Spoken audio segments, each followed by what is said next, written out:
દાહોદના પ્રાયોજના વહીવટદાર શ્રી પ્રતિક જૈનના અધ્યક્ષસ્થાને ચીલાકોઠા મુખ્ય પ્રાથમિક શાળા ખાતે જનભાગીદારી અભિયાનનો કરાયો પ્રારંભ। દાહોદ જિલ્લાના તમામ તાલુકામાં ક્લસ્ટર વાઇઝ ફાળવેલ કેન્દ્રો પર કેમ્પ યોજાશે। ભારત સરકાર દ્વારા ધરતી આબા જનજાતીય ગ્રામ ઉત્કર્ષ અભિયાન અંતર્ગત જનભાગીદારી અભિયાનનું આયોજન કરવામાં આવ્યું છે। દાહોદ જિલ્લા જનભાગીદારી અભિયાન અંતર્ગત લીમખેડા તાલુકાના ચીલાકોઠા મુખ્ય પ્રાથમિક શાળા ખાતે પ્રાયોજના વહીવટદાર શ્રી પ્રતિક જૈનના અધ્યક્ષસ્થાને જનભાગીદારી અભિયાનનો પ્રારંભ કરવામાં આવ્યો હતો। આ પ્રસંગે પ્રાંત અધિકારી શ્રી લીમખેડા યશોરાજસિંહ વાઘેલા પણ ઉપસ્થિત રહ્યા હતા। તાલુકા કક્ષાએ ક્લસ્ટર દીઠ તાલુકામાં તમામ ગામો આવરી લઈ જે તે ફાળવેલ સ્થળ પર કેમ્પ કરવામાં આવશે।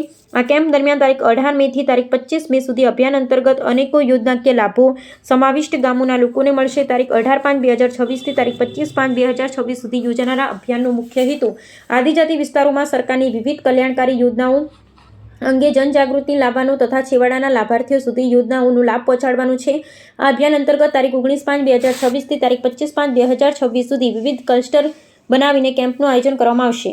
અહેવાલ માજુભાઈ બારિયા।